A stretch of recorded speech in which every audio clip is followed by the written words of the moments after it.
On to some business news now. Countries across the globe are condemning President Donald Trump's new tariffs, warning of an escalating trade war.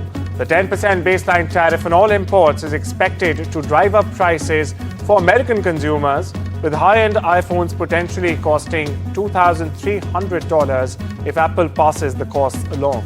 Now, the impact is also hitting businesses.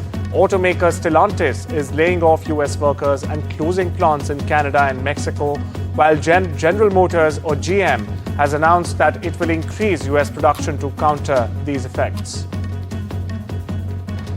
Elon Musk's Tesla is facing one of its worst years yet. Quarterly sales have dropped by 13%, marking its weakest performance in nearly 3 years.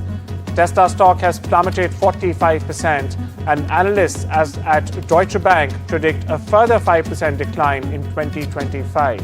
CEO Elon Musk, meanwhile, remains optimistic about recovery, but concerns are growing over brand image, aging vehicle models, and rising competition, especially from China's BYD. Additionally, Musk's political involvement and ties to Donald Trump are fueling investor fears as well. Intel and Taiwan Semiconductor Manufacturing Company have reportedly tentatively agreed to form a joint venture to manage Intel's factories. TSMC is expected to take a 20% stake in the new company following US government's pressure to help Intel recover from financial struggles. The company has faced setbacks in AI-driven semiconductor boom, reporting an $18.8 billion net loss in 2024. Meanwhile, TSMC is investing $100 billion in new chip US facilities.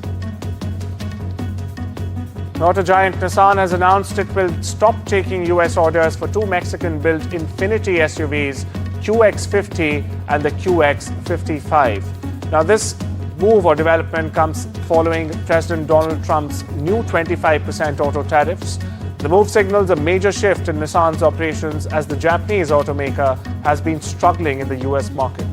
The tariffs, which took effect on the 4th of April, hit Nissan particularly hard since it exports most of its cars it manufactures from Mexico to the US, among other Japanese automakers.